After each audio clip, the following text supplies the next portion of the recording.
Muito bem, então nós vamos aula, do curso de eletromagnetismo 1. Nós vamos iniciar com a parte de eletrostática, que estuda o comportamento de cargas elétricas em repouso, tá bom? E essas cargas podem ser pontuais ou podem ter uma distribuição no espaço. E a ideia é abordar esses pontos. Inicialmente, o conceito de campo elétrico, que é isso que nós vamos ver hoje, tá? O conceito de campo elétrico.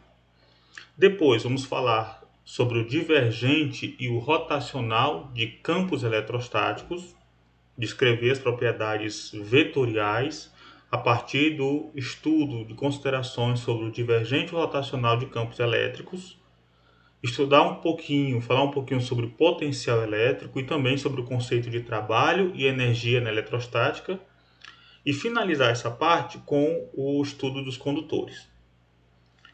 Então, hoje nós vamos falar um pouquinho sobre o conceito de campo elétrico. Então, nesse sentido, o campo elétrico, para começar a falar um pouquinho sobre o campo elétrico, a gente pode considerar o problema fundamental. Nós temos aqui uma distribuição de carga, temos aqui uma distribuição de carga chamada cargas fontes, tá bom? E elas estão distribuídas de uma maneira qualquer no espaço. Então, o conceito que nós queremos abordar aqui é o problema fundamental que a teoria eletromagnética espera resolver, conforme é descrito na figura 2.1. Que problema é esse? Uma vez que nós temos uma dada distribuição de cargas elétricas, qual é a força resultante devido a essa distribuição de cargas, denominadas cargas-fonte, sobre uma determinada carga chamada carga de prova?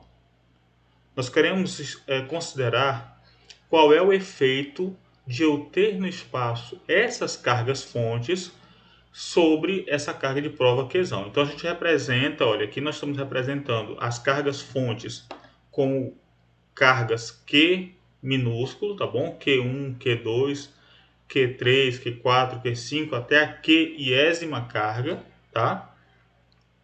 E a carga de prova é a carga Qzão. O que é a carga fonte?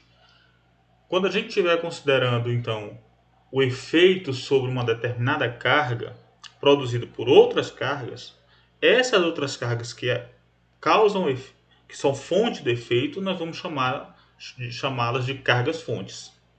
A carga sob observação, aquela que nós estamos observando, que nós estamos vendo qual é o efeito sobre ela, é chamada de carga de prova, a gente vai chamar de Qzão, tá bom? Então, uma ferramenta importante para nós considerarmos isso é o fato de essa interação entre cargas elétricas obedecer a um chamado princípio da superposição. O que é que diz esse princípio? Esse princípio diz que a interação entre duas cargas quaisquer não é modificada ou não é afetada pela presença de outras cargas.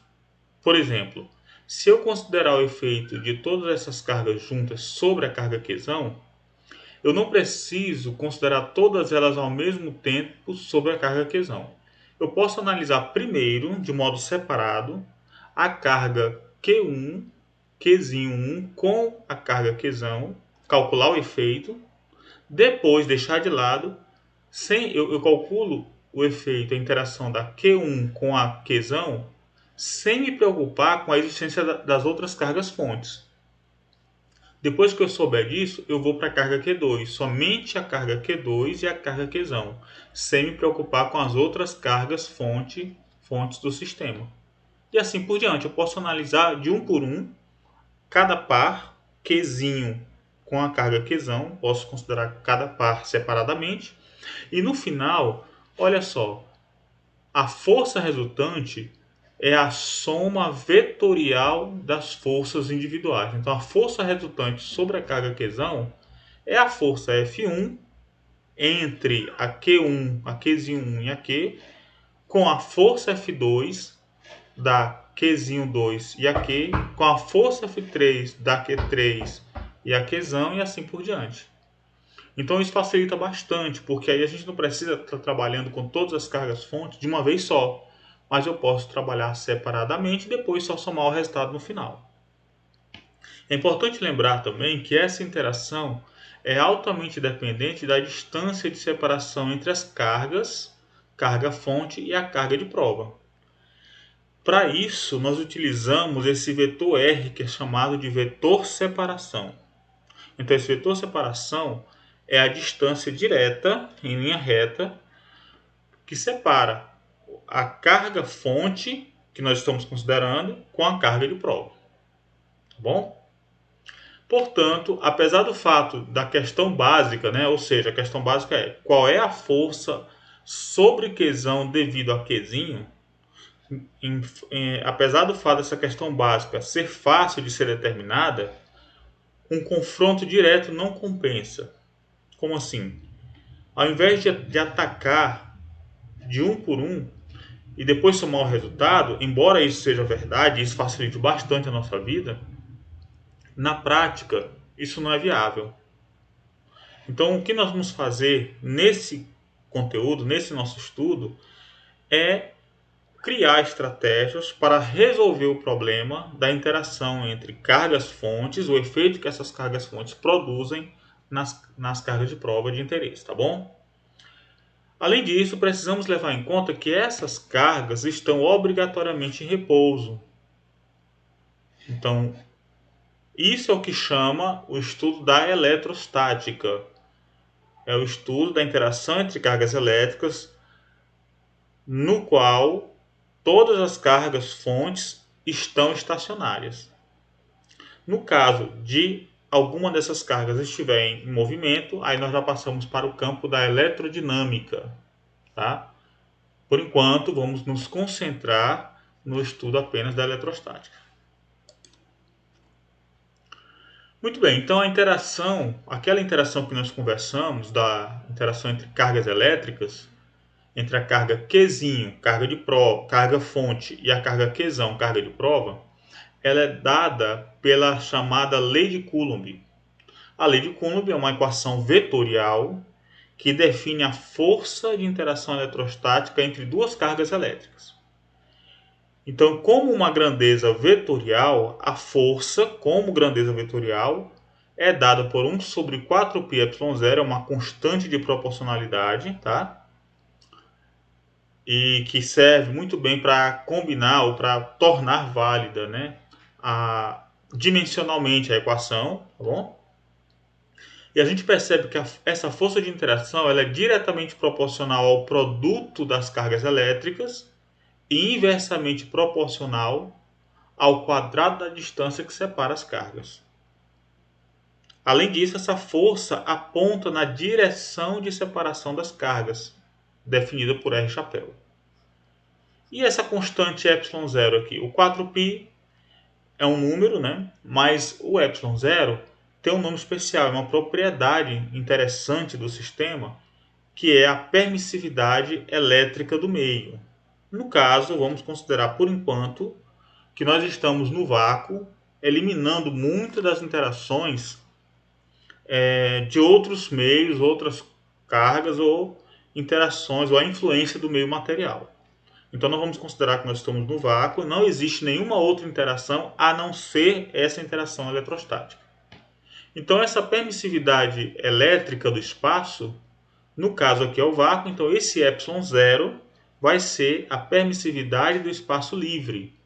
E no Sistema Internacional de Unidades, o ε0 vale 8,85 vezes 10 a menos 12, perceba, Coulomb quadrado por Newton metro quadrado. Newton, unidade de medida de força, metro, a unidade de medida para a distância do padrão, e Coulomb é a unidade de medida de carga elétrica. Portanto, o ε0 vale 8,85 vezes 10 a menos 12 Coulomb quadrado por Newton metro quadrado. Está aqui a distância de separação, para a gente lembrar, visualizar bem. Olha, o R é a distância de separação entre a carga, fonte e a carga de prova. E você percebe que esse R aponta, olha o detalhe interessante, aponta da carga, fonte para a carga de prova. Esse R, o vetor separação, ele é, na verdade, né, o vetor diferença entre o R e o R'. Quem vem a ser R e quem vem a ser o R'? Então, o R é o vetor que localiza o ponto de observação, ou seja, o vetor R é o vetor que localiza a carga de prova. Não esquece, R localiza a carga de prova. Já o R', as coordenadas onde eu tiver linha, se referem às cargas fontes, ao ponto fonte. Então aqui no ponto fonte localizado pelo R', eu tenho a carga fonte, ou seja, eu tenho o Qzinho. Aqui no ponto de observação localizado pelo vetor posição R, eu tenho a carga de prova Qzão. De modo que R' mais R vai dar o R, esse R aqui, né? R' mais vetor separação dá o R. Portanto, esse aqui vai ser R menos R'. Tá? Conforme a equação aqui do lado. Tá bom? Para a gente visualizar melhor, a origem desse R e do R' está... A origem deles está no centro ou na origem do sistema de coordenadas. Então essa figura, geralmente você pode observar nos livros, essa imagem aqui, essa figura, mas é porque a gente nem sempre desenha obrigatoriamente o sistema de referência. Aqui, utilizando o sistema de referência retangular, nós temos os eixos x, y e z.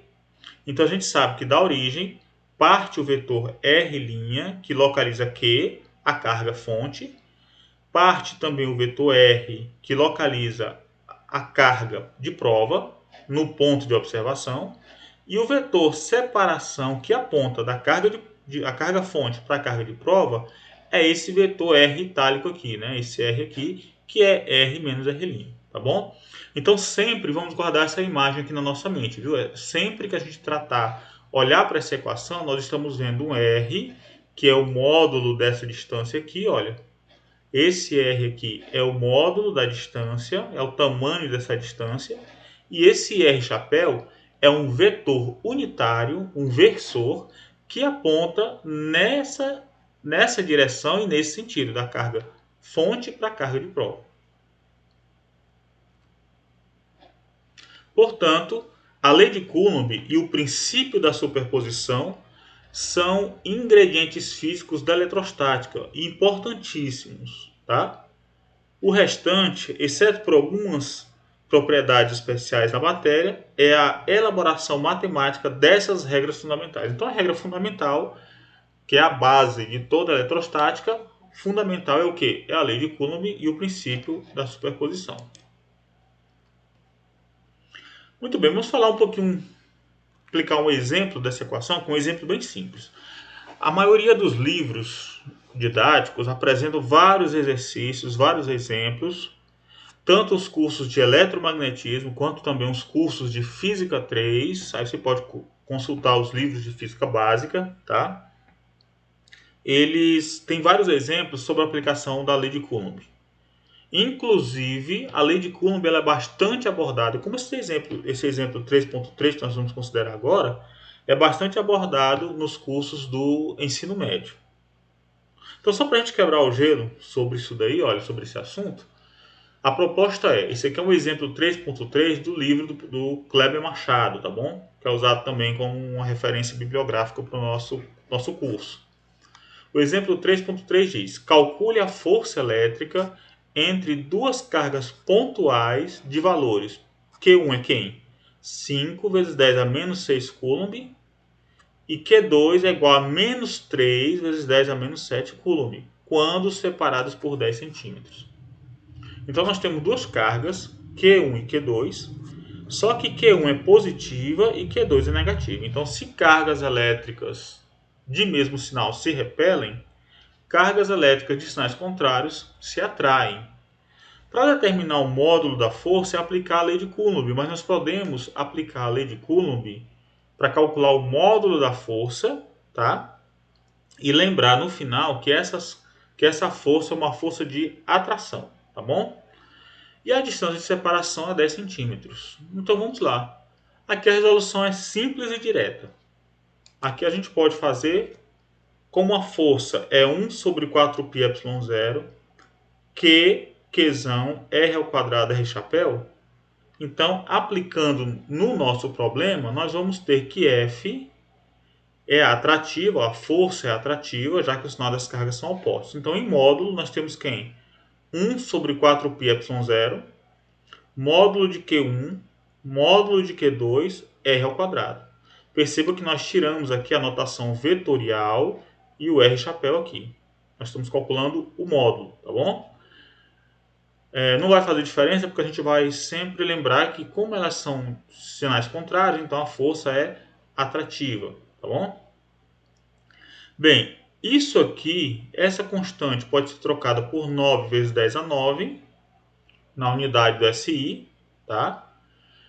A carga Q1 é 5 vezes 10 a menos 6 Coulomb.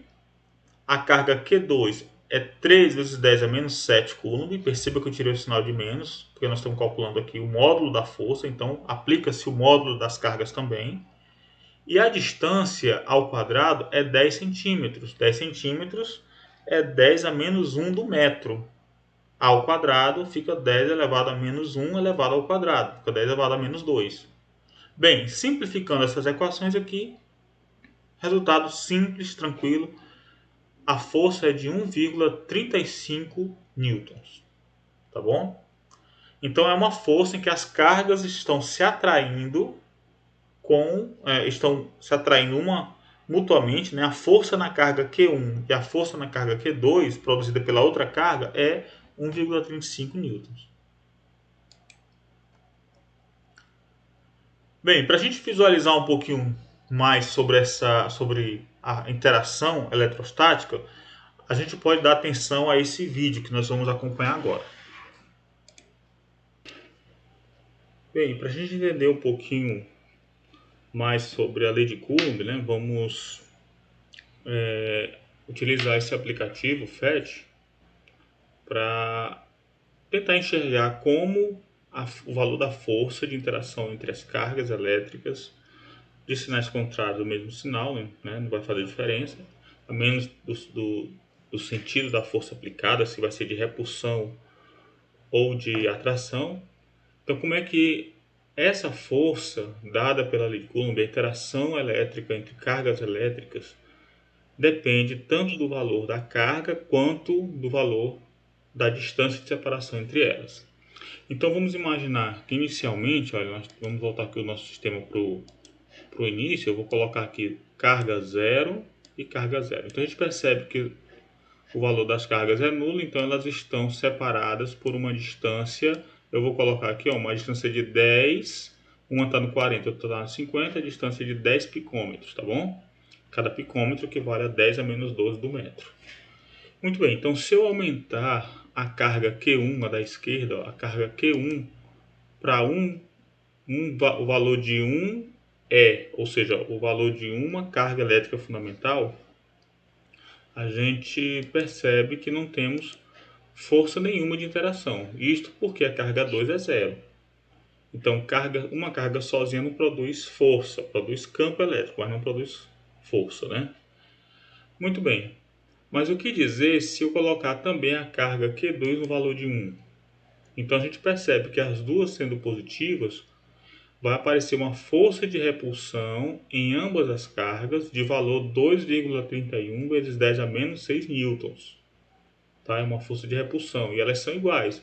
A força sobre Q2 produzida por Q1, está aqui para a direita, e a força sobre Q1 produzida por Q2, 2,31 vezes 10 a menos 6. Bem, o que acontece se eu dobrar o valor da carga Q1?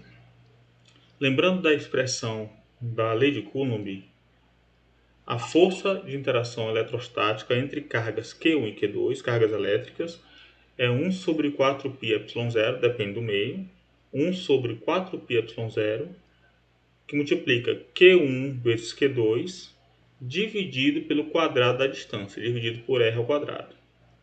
Nesse caso, eu tenho o valor do numerador da fração é 1E vezes 1E, então dá 1E ao quadrado.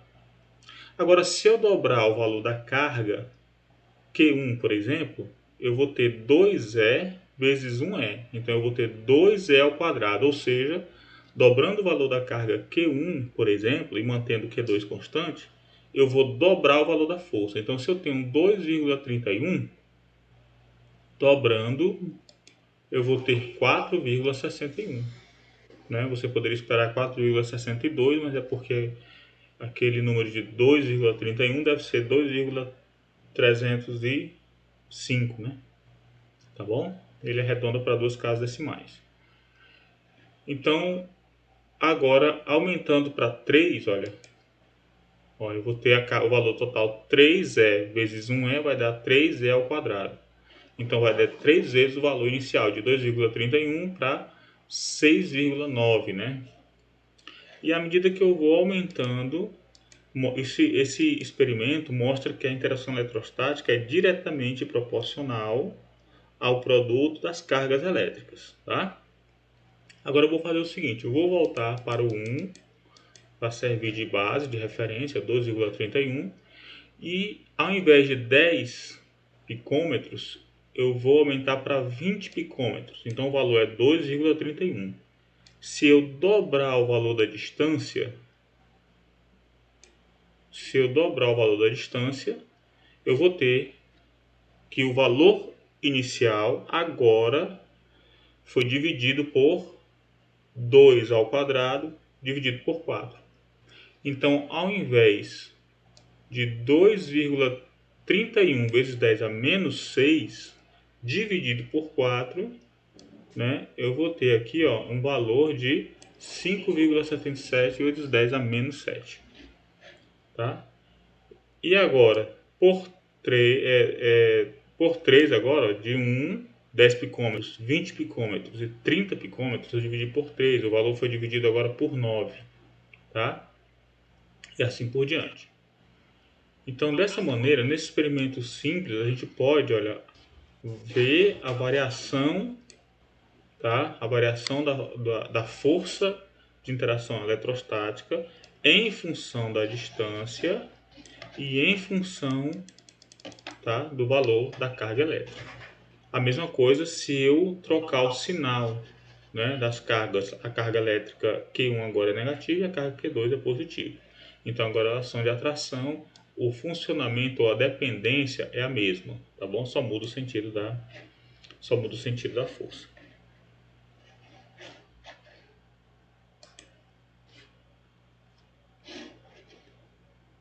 Muito bem. Então, acho que ficou claro aí, né? Deu para ter uma ideia de como é que funciona a lei de Coulomb. E aí, para destacar um pouquinho mais a aplicação, vamos ver o exemplo 3.4, né? Também do volume 1 do Kleber Machado. Suponha que duas esferas idênticas tenham cargas Qzão e 2Qzão, e que elas estejam separadas por uma distância d. Pergunta, qual é a força entre elas? Ora, é dada pela lei de Coulomb. Se as esferas forem postas em contato, qual será a nova carga de cada uma e qual será o novo valor da força de interação entre elas, se forem separadas novamente pela distância d. Então vamos lá. Para a gente considerar esse ponto, inicialmente a força entre as cargas, como ela é repulsiva, por quê? Porque as duas cargas são positivas, uma é Qzão e a outra é 2Qzão. Então, como antes, força é igual a 1 sobre 4πy0, sabendo que elas são forças de repulsão, Q1, Q2 sobre R ao quadrado. Então, a carga Q1 tem módulo Q, a carga Q2 tem módulo 2Q, o resultado é Qzão, Q ao quadrado, D ao quadrado, e esse 2 aqui cancela esse 2. Então, a força é 1 sobre 2πy0 Qzão ao quadrado sobre Dzinho ao quadrado. Agora, o que acontece quando a gente coloca elas em contato? Quando a gente coloca elas em contato, se essas esferas são idênticas, quando a gente coloca em contato, vai haver um reequilíbrio, um processo denominado eletrização por contato, de modo que a carga total agora, 3Qzão, vai ser somado, né, Qzão com 2Qzão, para dar 3Qzão, e dividido igualmente entre as duas esferas. Cada esfera agora vai ter uma carga de 1,5 Qzão. E aí, depois que eu toco, eu separo elas e coloco na mesma distância D. Vamos ver então o resultado? Olha. O resultado é que nessa situação, Q1 vai ser igual a Q2, que é 1,5 Qzão, ou seja, 3 meios de Qzão, de modo que a força agora é 1 sobre 4πε0, a nova força é F', olha. Então vai ser 1 sobre 4πε0, 3Qzão sobre 2 vezes 3Qzão sobre 2. Então 3 vezes 3, 9. E esse 4, 2 vezes 2 dá 4. Então eu vou ter 9 sobre 16πε0 Qzão ao quadrado sobre Dzinho ao quadrado. Essa é a nova força. Se nós compararmos com a força anterior, nós vamos ter 9 sobre 16 πε0 Qzão ao quadrado sobre Dzinho ao quadrado, dividido por 1 sobre 2 πε0 Qzão ao quadrado sobre Dzinho ao quadrado. Eu posso cancelar isso aqui anula isso, o πε0 também. Eu vou ficar com 9 sobre 16 dividido por 1 sobre 2, vai dar 9 oitavos. Então a relação entre a força, isso aqui significa dizer que a nova força F', ela é 9 oitavos da força anterior. Então a força de repulsão agora é maior, né? Ela é 9 oitavos, portanto mais do que 1 vezes a força anterior. Bem, outro problema interessante que eu gostaria de comentar é um exemplo 3.6. São exemplos simples de aplicação da lei de Coulomb, para a gente se familiarizar com a aplicação da equação, tá bom?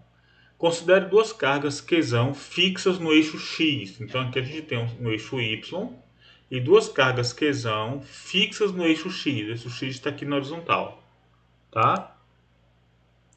O eixo X está aqui, ó, o eixo Y, e o eixo X está aqui na horizontal. Carga Q, carga Qzão. Qzão e Qzão. Então elas estão situadas a uma distância 2D, tá? A distância de separação entre as cargas é 2D. E considere também uma outra carga menos Q. Então essas duas aqui da extremidade, ó, uma localizada em 0, 0 e a outra localizada em 2D, 0. Tá bom? São as coordenadas das duas cargas de valor mais Q. E uma carga menos Q localizada aqui na região entre as duas cargas, as duas esferas de carga positiva. Essa é negativa, tá bom? Então vamos lá. 3 perguntas nós vamos considerar que nós vamos querer abordar esse problema. Primeiro, qual é a posição de equilíbrio da carga menos Q?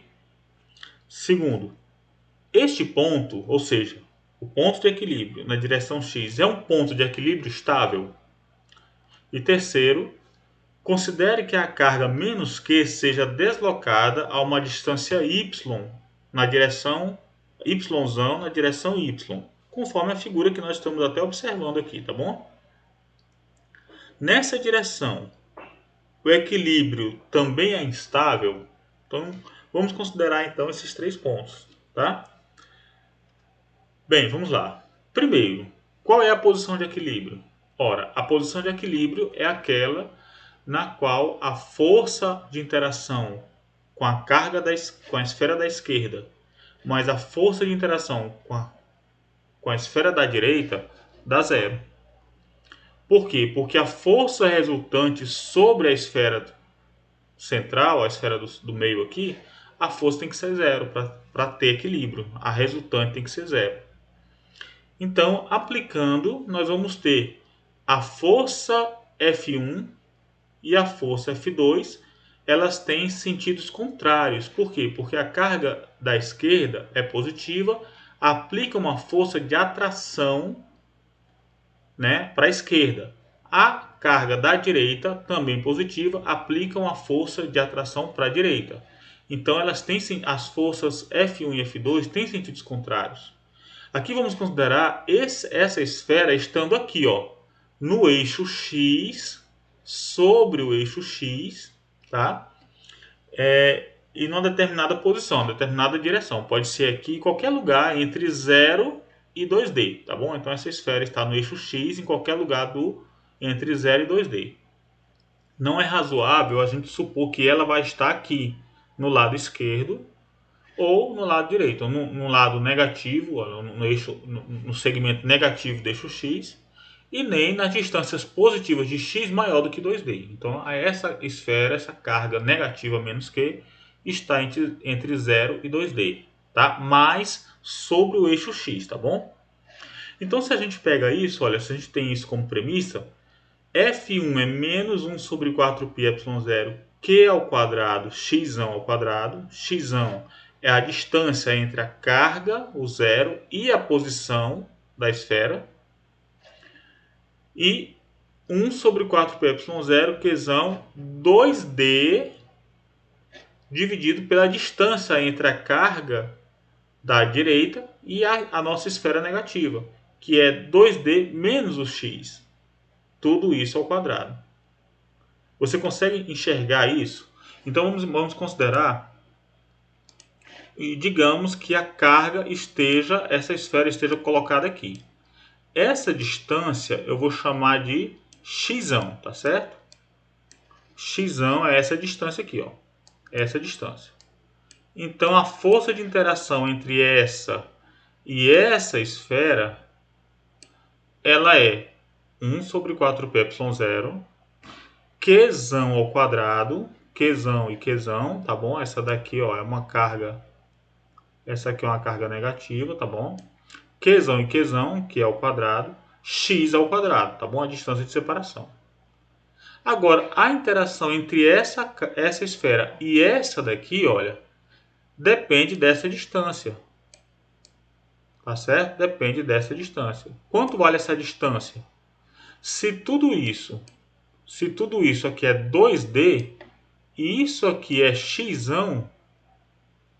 então isso aqui é 2D, tá? Isso aqui é 2D menos x.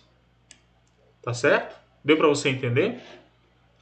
Espero que sim, tá bom? Espero que tenha dado para enxergar aí direitinho como é que são essas distâncias aí, tá? Muito bem. Então, dito isso, feitas essas considerações, a gente pode agora resolver isso aqui. Esse 1 sobre 4πε0 é uma constante, eu posso colocar em evidência, igual a zero eu posso cancelar e fico com os Qzão também, ó, os Qzão ao quadrado, posso cancelar, e fico com 1 sobre o quadrado de 2D menos x, menos 1 sobre x ao quadrado. Então, fazendo aqui, ó, o produto, multiplicando eles aqui, fazendo aqui o MMC, posso igualar isso aqui, né, a zero, abrindo isso aqui, ó, dá zero, tá? E resolver para x. Então, resolvendo aqui a matemática simples, eu encontro que o x tem que ser D. O que isso significa? Que o ponto de equilíbrio, essa esfera vai estar no ponto de equilíbrio se ela for colocada aqui, ó, tá?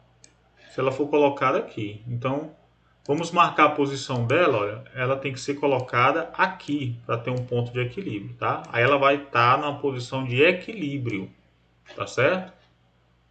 Muito bem. Então eu vou desmarcar essas outras marcações aqui, olha. Desfazer essas outras marcações, porque agora eu já sei qual é a posição de equilíbrio, tá? É exatamente no ponto médio entre as duas esferas, ok? Muito bem, então o que isso significa? Muito bem, então agora temos que saber se esse ponto de equilíbrio é estável, né? Então nesse caso, a força resultante é a soma vetorial da força F1 com a F2.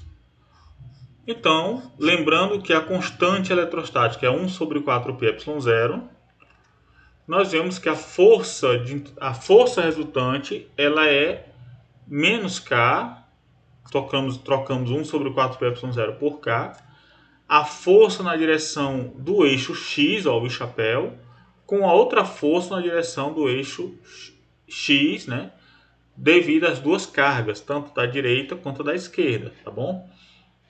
Muito bem, a força resultante, se nós simplificarmos aqui, a força resultante ela é K, Qzão ao quadrado sobre D ao quadrado, vezes 1 sobre o quadrado de 1 menos LD, menos 1 sobre o quadrado de 1 mais LD. Quem é o L? Né? Esse L é a distância, é qualquer variação, ela está aqui na posição x igual a d, é qualquer variação para a esquerda ou para a direita, tá? É qualquer variação mínima de valor L que a gente tira para a direita ou para a esquerda. Então a gente precisa saber se essa força ainda permanece, né? Se essa força ainda permanece, ou qual é o comportamento da força se eu variar, se eu tirar a carga, a esfera da posição de equilíbrio. Se eu tiver agora, então se eu trouxer para ela, a questão é esse ponto, é o ponto de equilíbrio estável. Se eu deslocar um pouquinho então, vamos lá, se ela voltar para a posição inicial, aí eu tenho equilíbrio estável. Mas se eu deslocar e ela acelerar e ir embora, então eu estou em equilíbrio instável, tá bom? E é isso que nós vamos resolver. Então, se eu variar um pouquinho, ao invés de colocar ela na posição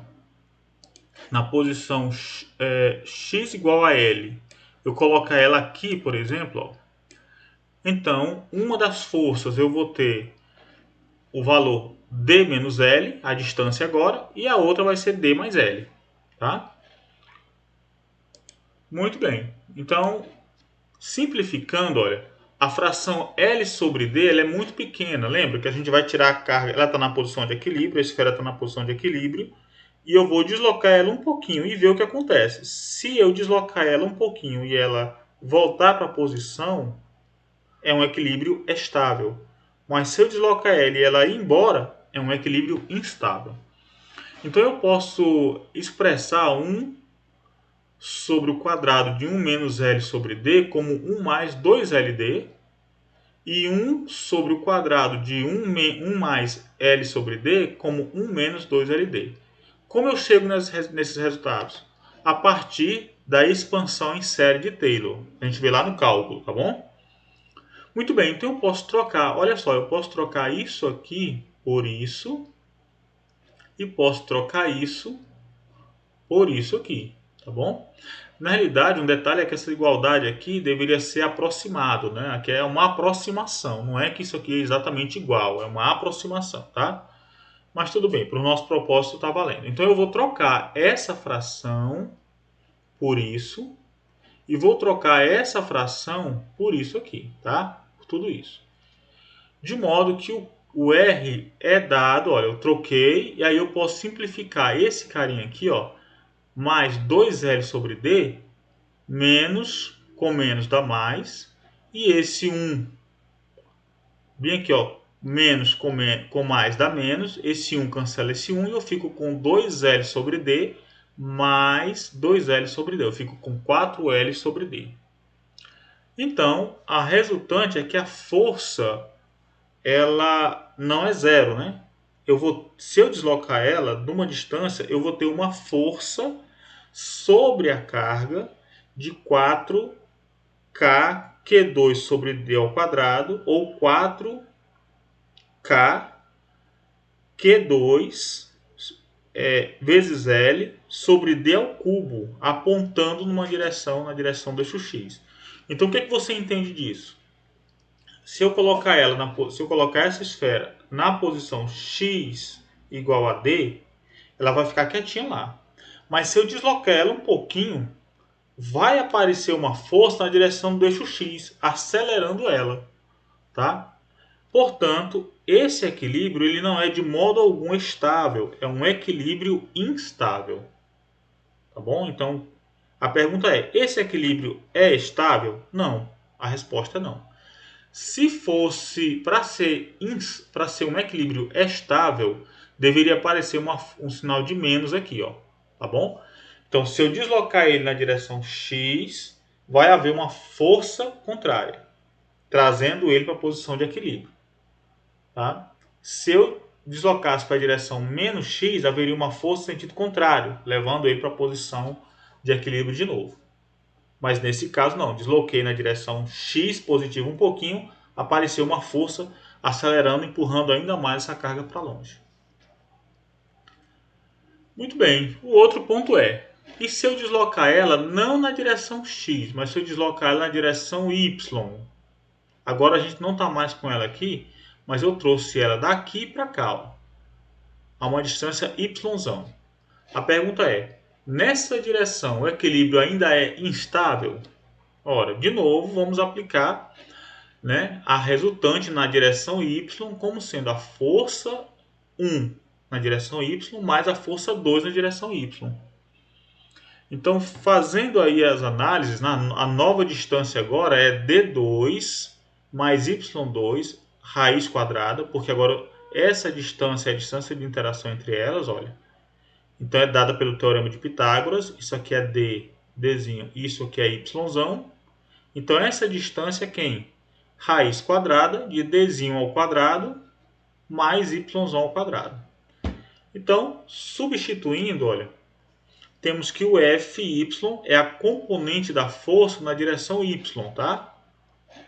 É F seno de θ. E a resultante vai ser menos Fy1 seno de θ J chapéu menos Fy2 seno de θ J chapéu. Você consegue entender, enxergar isso aqui, ó? A força entre a carga 1, a esfera 1 e a esfera central, ela é nessa direção. A componente Fy seno de θ J chapéu aponta para baixo. O sinal de menos indica que ela não está apontando para cima no eixo X, mas ela está apontando para baixo, olha. Perceba, para baixo, tá? E essa força também tem uma componente para baixo. Por isso é que essa é negativa e essa é negativa. Por que o seno? Porque se esse ângulo é θ, na direção do eixo Y, nós estamos trabalhando com o vetor, aliás, com o cateto oposto, tá? Então a gente relaciona essa hipotenusa com o cateto oposto e esse ângulo através do seno. Trigonometria básica, tá bom? Bem, o seno é quem? O seno é cateto oposto pela hipotenusa, como a gente acabou de mencionar. Então, juntando todos esses ingredientes, a força resultante é quem? É menos K, Qzão ao quadrado, sobre a raiz de D2 mais Y2, tudo ao quadrado, vezes isso. Então, isso aqui é F, o menos, ó, menos K. Isso aqui é o Fy1. Y sobre essa raiz é o seno de θ. E J aqui é a direção, aponta para baixo. Menos. Agora vem Fy2, não é Fy ao quadrado não, tá? É Fy devido à esfera 2. É quem? É K Q2 sobre o quadrado dessa distância, que é a raiz de D2 mais Y ao quadrado.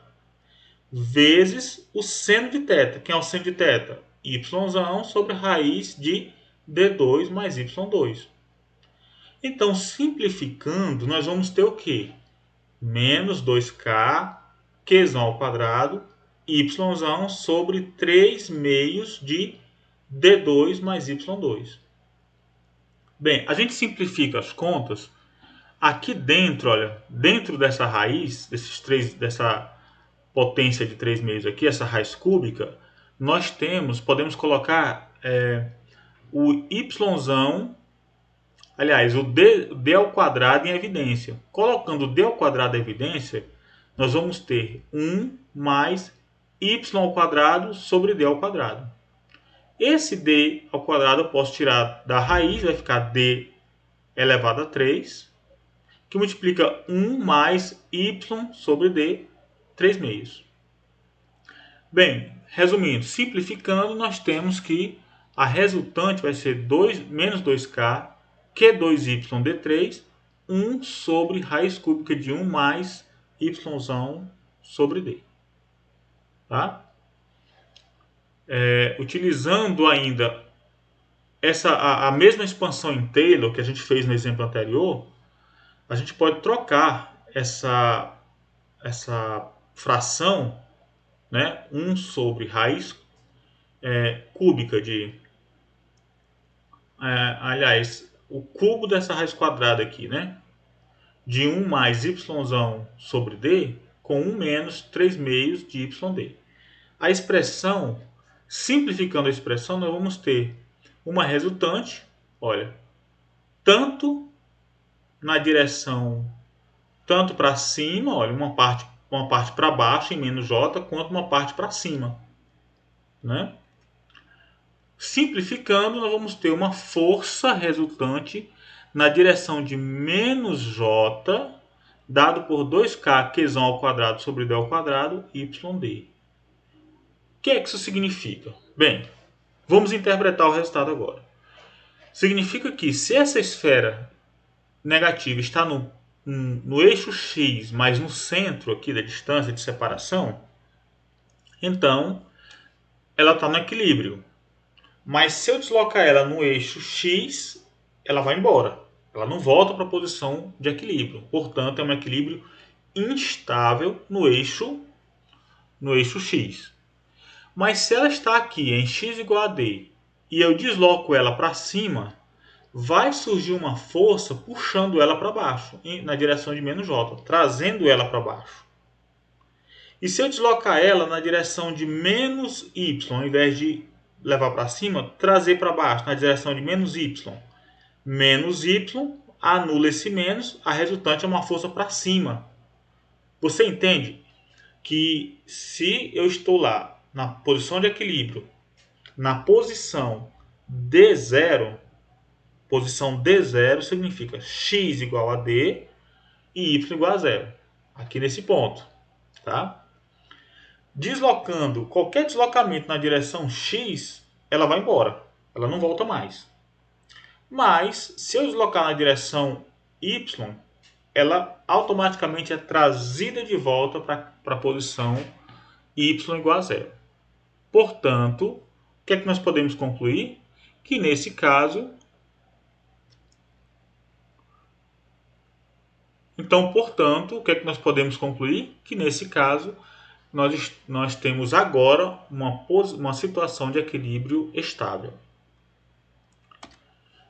Bem, nós já estamos prontos para falar um pouquinho sobre o campo elétrico, né? O que é o campo elétrico, né?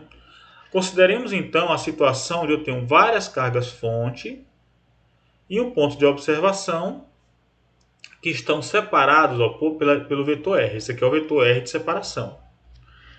Então, a força de interação dado pelo princípio da superposição, é a soma das forças de interação calculadas entre cada carga-fonte e a carga de prova, como se as outras cargas não existissem. Então, a força total é dada por F1 mais F2 e assim por diante.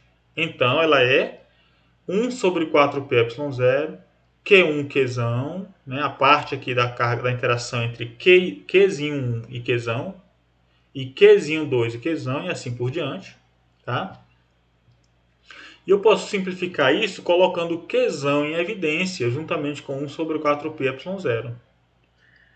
Isolando, então, essa parte do Qzão, a força é dada por 1 sobre 4πε0 vezes tudo isso, né, tá? Separado, multiplicado por Qzão.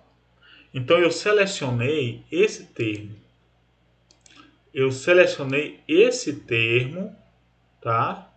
Destaquei esse termo, multiplicando o Q, o Qzão, né? Tá bom? Então, isso faz o papel do E. Qzão tá aqui, olha. Qzão tá aqui e a força F está aqui.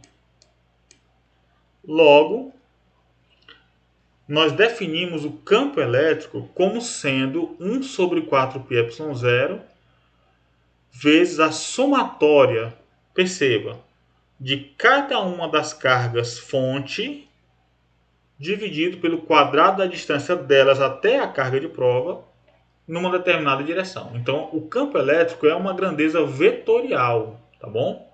E leva em conta a orientação e a localização relativas entre as cargas fonte e as cargas de prova. Como nós comentamos, o E é chamado de campo elétrico das cargas fontes, né? Então, é uma função da posição R. Ele é uma função da posição R, ó, desse R aqui, viu? Mas é calculado em termos de R de separação. É claro que o R de separação é R menos R', o E continua sendo uma função do R. Muito bem, então nós temos uma situação, nós consideramos a situação agora de cargas pontuais, né? Onde nós temos cargas pontuais. Mas no geral, as cargas, o campo elétrico produzido por cargas pontuais, ela é dada pela expressão que nós acabamos de conhecer. Cada carga Qzinho é uma carga pontual, né? Bem, mas nós podemos ter distribuições contínuas de carga. Se ao invés de carga pontual, uma carga pontual, ou várias cargas pontuais, eu tiver uma determinada carga elétrica que é distribuída de modo contínuo, espalhada de modo contínuo num determinado meio. Então, a nossa saída é considerar um elemento de volume infinitesimal, de volume d tal é o elemento de volume infinitesimal. Eu vou pegar, ao invés de pegar toda a carga, eu vou pegar um pequeno volume, uma pequena partícula daquilo, que não contém a carga total, mas tem uma fração infinitesimal da carga total, ou seja, tem um dQzinho. E eu vou olhar qual é a contribuição desse dQzinho no ponto P de observação. Nisso, o campo elétrico ele é dado por 1 sobre 4πε0 a integral de 1 sobre r ao quadrado, r chapéu, dQzinho. É a mesma expressão, mas ao invés de olhar para Qzinho, eu estou olhando agora para um dQzinho. A integral vem porque, ao invés de olhar a contribuição só desse carinha agora, só dessa pequena partícula, o campo elétrico total, devido à distribuição de carga inteira, é a integral. E dessa maneira, nós podemos ter três tipos diferentes de distribuição de carga. Se essa carga total ela se distribui no formato, né, de uma linha, se ela se distribui ao longo de uma linha com densidade de carga lambda, lambda aí é a carga por unidade de comprimento, tá? Ou se ela se distribui, se essa carga, ao invés de uma carga pontual, ela está espalhada numa superfície, eu tenho uma densidade de carga superficial sigma. Sigma é carga por área. Agora, se essa carga, ao invés de se distribuir, está localizada em pontos, ela está espalhada num volume do espaço, eu tenho uma carga volumétrica, ou uma densidade de carga volumétrica, representada por ρ. ρ aqui é a carga por volume.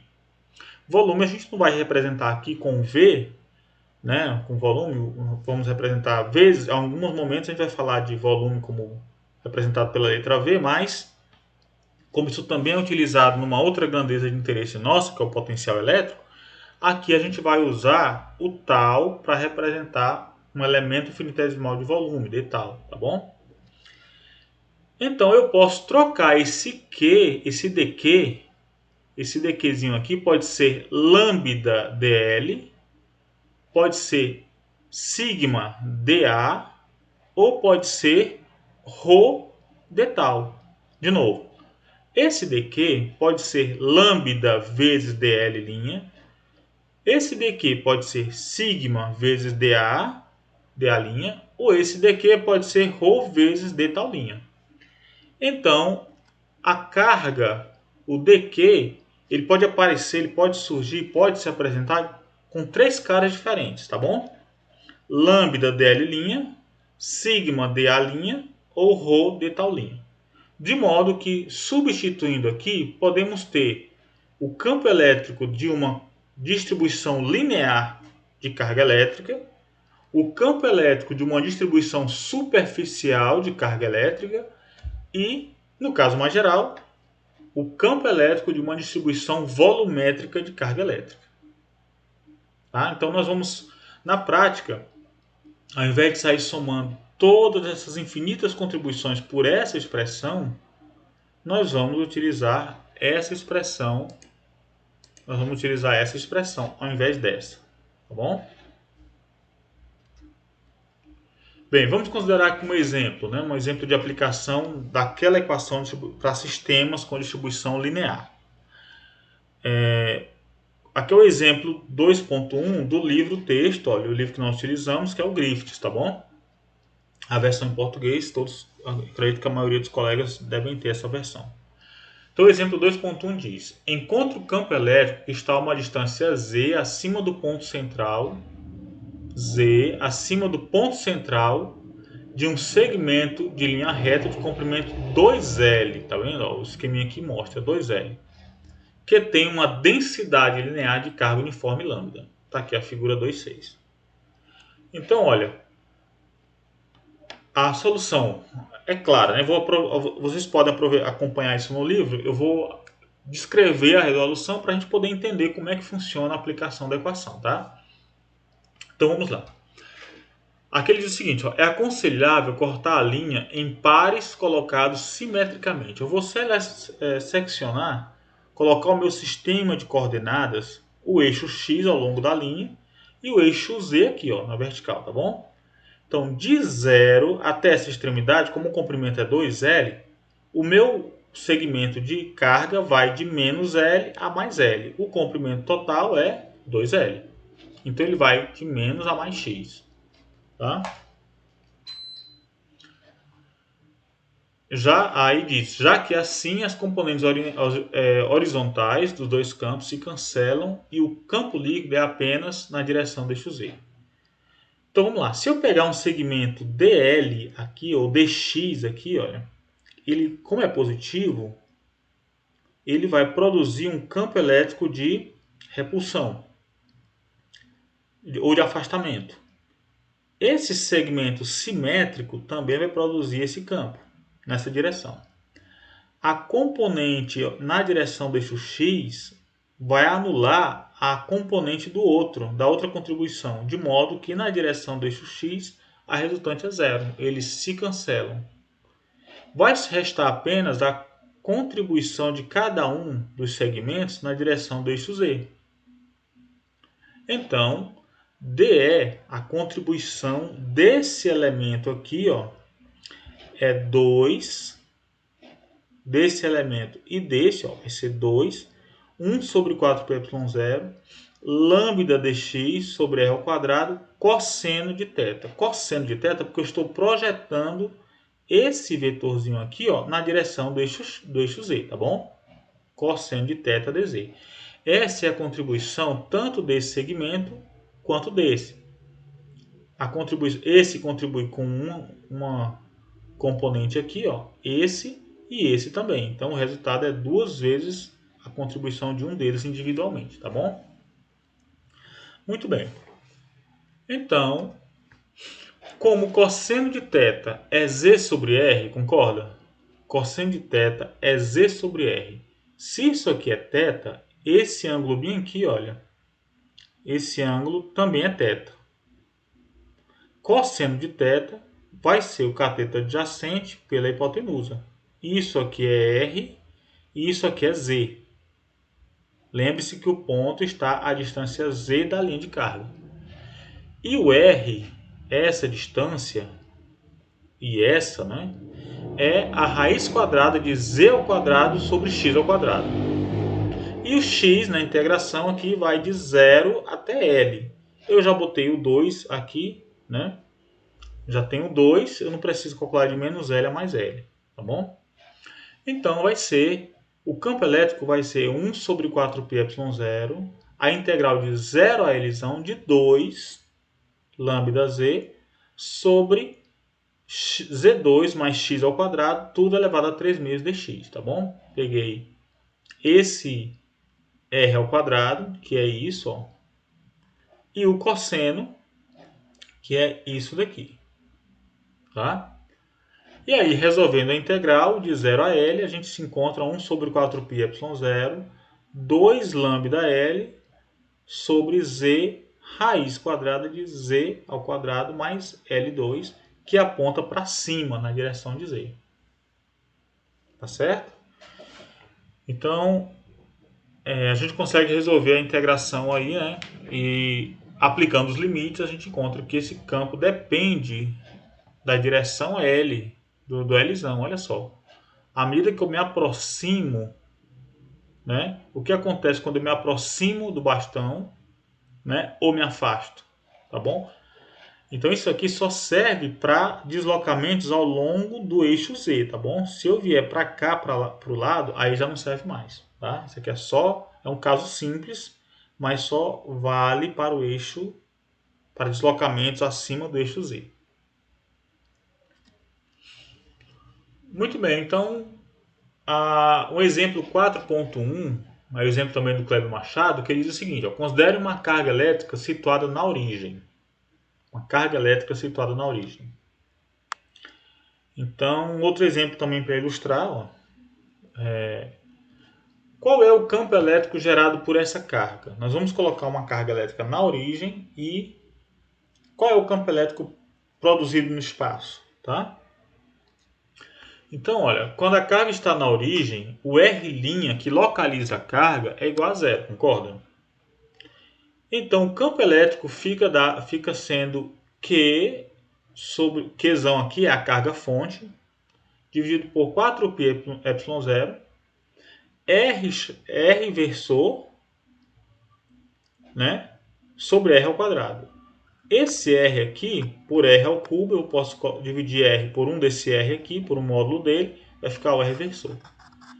Essa expressão ela é uma equação que aponta na direção radial R.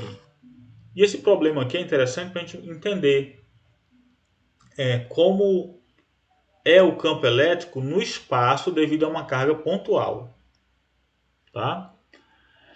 Então, para cargas positivas, elas produzem um campo elétrico com essa aparência. Elas são radiais, formam as linhas radiais, e à medida que eu me afasto da carga fonte, o módulo do vetor diminui, indicando uma variação com R ao quadrado. Agora, se a carga é negativa, o comportamento com a distância é o mesmo, mas ela aponta para a carga. Então, esses campos nós chamamos de campo elétrico de afastamento. Cargas positivas produzem no espaço campos elétricos de afastamento. E cargas negativas produzem no espaço um campo elétrico de aproximação. Cargas elétricas de mesmo sinal produzem forças de repulsão. Cargas elétricas de sinais contrários produzem forças de atração. Agora, a diferença da força para o campo é que para que eu tenha força, eu preciso ter duas cargas, para elas interagirem, produzirem a força uma sobre a outra. Mas o campo eu não preciso ter duas cargas, basta eu ter uma.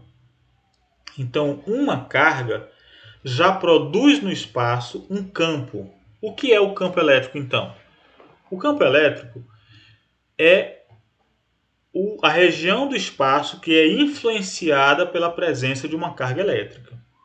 Então, cargas elétricas positivas produzem no espaço campos elétricos de afastamento. E cargas elétricas negativas produzem no espaço um campo elétrico de aproximação. Por que isso? Porque essa convenção ela foi estabelecida à medida que você coloca aqui na região, nas proximidades da carga fonte, uma carga de prova. E por definição, a carga de prova é uma carga que é sempre positiva. Se eu colocar uma carga positiva aqui, a carga de prova, próximo dessa carga que é positiva, ela vai ser repelida. porque ela está num campo elétrico de afastamento. Mas se eu colocar próximo a uma carga fonte negativa, essa carga de prova, que é positiva, vai ser atraída. Então, essa significa dizer que essa carga de prova está num campo elétrico de aproximação. Um outro ponto, qual é o valor do campo a uma distância de 10 centímetros se o valor da carga fonte é 2 vezes 10 a menos 7 coulombs? Ora, é fácil, né? O campo tem módulo 1 sobre 4πε0 carga fonte por r ao quadrado. Substituindo os valores, eu tenho 1,8 vezes 10 a 5 newtons por coulomb. Newton é força, coulomb é carga. A unidade medida do campo elétrico é newton por coulomb. Qual é a força gerada sobre uma carga? Agora sim, agora nós vamos colocar uma carga na região do espaço influenciada pela carga Qzão. Interessante que nessa convenção desse autor, ele usa o valor carga de prova, ele usa para representar a carga de prova o Qzinho. Já no Griffiths é o contrário, então vamos ficar atento sobre a convenção desses autores, tá bom? Pode ser que você pegue em outro livro e aí ele lá vai usar um Qzinho para carga fonte, mas outro vai usar o Qzinho para carga de prova. Então, ficar atento para isso, tá? Qual é a força gerada então sobre essa carga? Então, a força, como a gente sabe, é multiplicar o valor da carga de prova pelo campo. Se a carga de prova é negativa, a força vai ser menos Q vezes o E. O E calculamos que é 1,8 vezes 10 a 5. Então, a força é menos 0,54 na direção radial. Trata-se, portanto, de uma força atrativa. É lógico, se a carga fonte é positiva e a carga de prova é negativa, então essa força é atrativa e orientada na direção radial para dentro, na direção radial e para dentro, tá bom? Muito bem, então um exemplo também um outro exemplo aí para aplicação de distribuição uniforme, né, distribuição contínua de carga, é um anel de cargas, né? Então nós temos um anel de carga. Esse anel de carga é um aro, é um disco, que tem aí uma carga total positiva Q. A pergunta é, qual é o campo elétrico produzido no eixo do anel a uma distância Z, né, a partir da origem? Então, se nós temos uma carga Q, vamos pegar um segmentozinho DL de carga dQ e é positivo, vai produzir lá naquele ponto um dE. Então, esse dQ, Qzão é a carga total, esse segmento de comprimento DL tem carga dQ. Positiva, funciona como se fosse uma partícula pontual. Então, por simetria, se eu pegar as contribuições do componente diametralmente oposto, ele também vai produzir um outro dE semelhante àquele problema 2.1 que nós consideramos. De modo que as contribuições na direção do plano do anel vai ser zero. Só vai restar a contribuição na direção Z. Então vamos lá. O campo elétrico é quem? 1 sobre 4πε0. A integral de lambda. Por que lambda? Porque a carga total está ao longo desse caminho em uma dimensão, só que ele foi curvado para fazer um anel. Então, lambda aqui é quem? É dq dividido por dl, tá? dq dl. E a carga dqzão é quem? Lambda dl. Aqui eu tenho um vetor dividido pelo módulo ao cubo. Na realidade, fica 1 sobre o módulo ao quadrado r chapéu. Dá no mesmo. Quem é lambda? É a densidade linear de carga, que fica Q sobre 2πr. R é o raio do anel. É a mesma coisa que dq dl. Né? dl é quem, portanto? Vai ser dl é um segmento, é um arco em cima do anel, que é Rzão dθ. Coordenadas polares. Tá? Agora vamos determinar quem é cada um desses elementos. Quem é o R? R é o vetor posição que localiza o ponto de observação. O ponto de observação é esse ponto aqui, ó, que está no eixo Z. Portanto, esse ponto é quem? É 00Z. 00Z. 0 no X, 0 no Y e Z no eixo Z. Portanto, ele é ZK. ZK chapéu ou ZZ chapéu. Quem é o R'? O R' aqui. O R' é o vetor posição da carga fonte. A carga fonte está aqui, é o nosso DQ. Ele é então ele está no plano XY, não tem componente em Z, então ele é XI chapéu mais YJ chapéu. E esse X e esse Y são, em termos de Rzão, olha, nas coordenadas aqui no eixo, no plano XY, vai ser Rzão cosseno θ I chapéu mais Rzão seno θ J chapéu. Portanto, R menos R', o vetor separação, isso aqui, ó, o vetor separação entre a carga fonte e o ponto de observação, é R menos R' vai ser isso aqui menos isso, ou seja, ZK chapéu menos Rzão cosseno θ I chapéu menos Rzão seno θ J chapéu. Módulo é a raiz quadrada deles ao quadrado, né? Esse cosseno ao quadrado com esse seno ao quadrado vai virar o quê? Vai virar só R ao quadrado. Simplificou bastante para nós, né? Elevado a 3, ora, é isso aqui elevado ao meio, elevado a 3 meios. Então fica muito simples, eu vou substituir agora tudo isso. Você entendeu que o importante, uma vez que você tem a expressão, você vai agora dar um tempo na expressão e vai identificar cada um dos termos que compõem a integral. Uma vez que você já identificou esse carinha, esse e esse, você agora vai jogar na integral. Como é que fica? Lambda, que é constante, sobre 4πε0. A integral de quem? Embaixo fica isso aqui ao cubo, que é Z2 mais R2, 3 meios. E em cima fica a diferença dos vetores, ó, é isso aqui. Tá? Bem, todos eles estão em DL. DL é quem? R dθ. Então, colocando R dθ, está aqui dθ. Então, a integração é a variável de integração em θ. Nós vamos começar contando aqui e contar a contribuição de todas os dQs ao longo de uma volta completa, de 0 a 2π. Parece que a gente está resolvendo um bicho de 7 cabeças aqui, né? Parece que é algo muito complicado. Mas se a gente lembrar que o Z, essa parte aqui, não depende de θ. Porque ao longo da sua caminhada, da sua trajetória aqui ao longo do aro, o eixo, a distância Z não muda. O R também não muda. O que vai mudar é o cosseno de θ e o seno de θ. Então eu posso separar essa expressão em 3 expressões. Tá? Uma em X, uma em Y e uma em Z. Ou uma em K, uma em I e outra em J chapéu. Tá bom? Separando, a gente vai ter que, resolvendo em I e resolvendo em J, a gente vai ter um valor nulo, né? Então, a gente pode resolver essa integral, né? Essa integral única, em 3 integrais diferentes.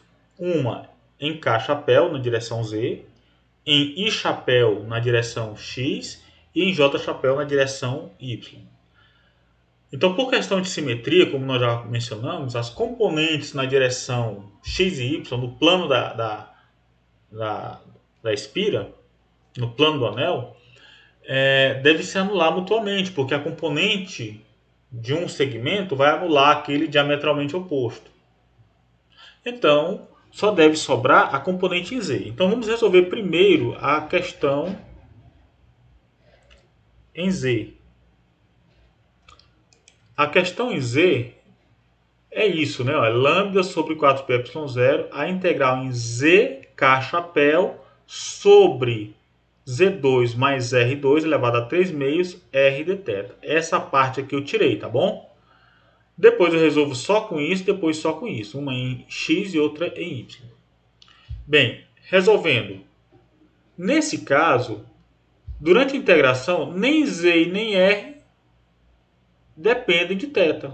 Então fica fácil resolver. Tudo isso aqui sai da integral, fica apenas com a integral em θ